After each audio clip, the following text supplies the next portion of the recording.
Sir, I want to read, but every time I pick up a book, within a few pages I get bored and I cannot continue. In fact, the last time I read a book, I was in college. And you keep talking about your five top favorite books. Can you list them?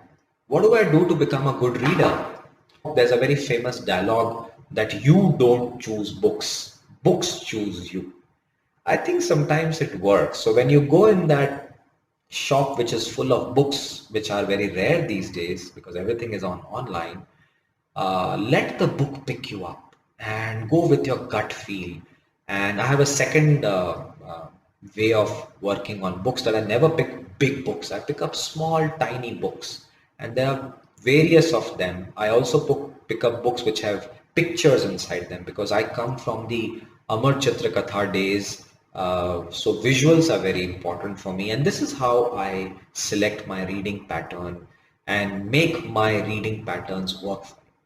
So next time, please don't buy books that you don't like. Second, watch videos that you can enjoy on books that you want to read. Third, pick up a podcast or let's say a movie also, which is based on a book and enjoy that.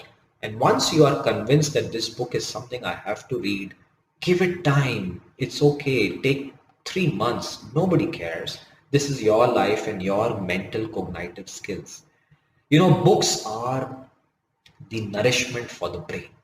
Just like how we nourish our bodies, we supplement it with all kinds of nutrients. Books are the nourishment for the brain. So if you want your brain to be healthy and productive and have a great future, then books are the nourishments you should put inside your brains because it's such a beautiful world. An author has put in a lot of effort to write a book. His story or her story itself is very inspiring. And then why they wrote the book is very inspiring. And what the book does to your life and to your brain is very inspiring. Sir, I couldn't clear an entrance exam and have lost my confidence. This has badly impacted my life. I am not even able to speak up these days. How do I fix my confidence and bring it back to the original levels? Sometimes we focus on those activities where we want the world to accept that.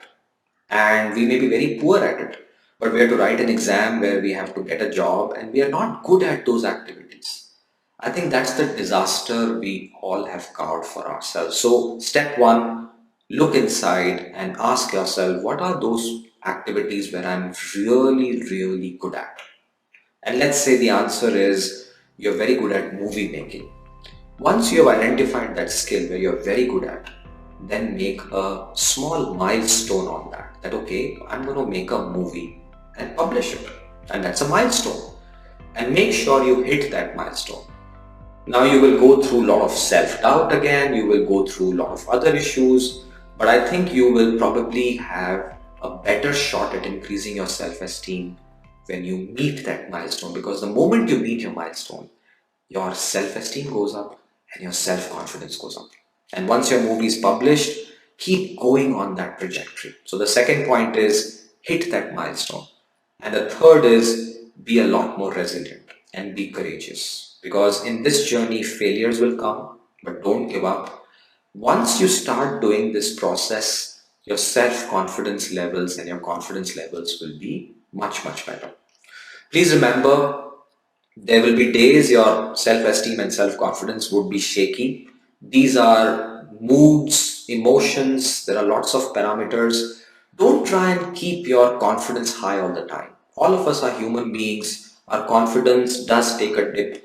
But if your self-esteem is stabilized and if you feel good about yourself, I think your confidence will bounce back in some time. So please take care of yourself. Please think about your self-esteem and self-confidence.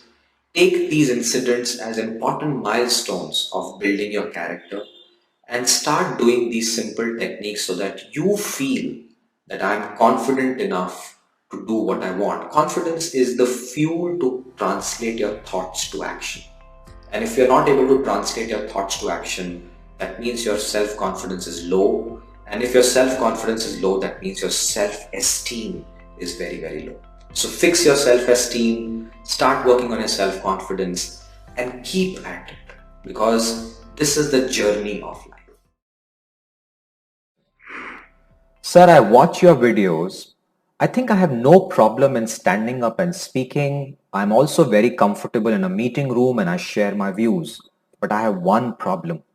I cannot assert myself because if I say something like no or assert myself with honesty, I feel that people might perceive me as selfish or they might think that I'm rude or very aggressive. And I also feel that I might lose a big opportunity. What do I do? Step one, please start using assertive sentences and no in friendly environments. Practice with your family and your friends who you trust. Don't depend on their acceptance to create your self-esteem because it will harm you.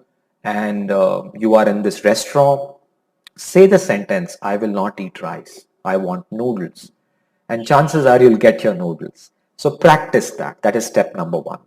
Step number two, prepare yourself mentally that I have to assert myself and I can be polite about it. So please make sure that your face has the right nonverbals, your tone is right, and you are prepared for it. Even do role plays. I would even do a role play with my friend or a colleague or a mentor or my wife so that I'm better prepared to handle the conflict. And the last is when you go and assert yourself, don't punish yourself that I said something wrong. Tell yourself this was the right thing to do. And this is where your self-confidence and self-esteem will improve and you'll realize that the world will not penalize you. I think you are over analyzing that part, so please drop it. So let's take a stock of the whole thing. My dear friend out there, being assertive does not mean that you're rude or selfish or aggressive. If you choose your non-verbals and words carefully, you can always do that without damaging any relationships. But the most important request I have for you is that don't compromise and don't depend on people to like you because you have to please them.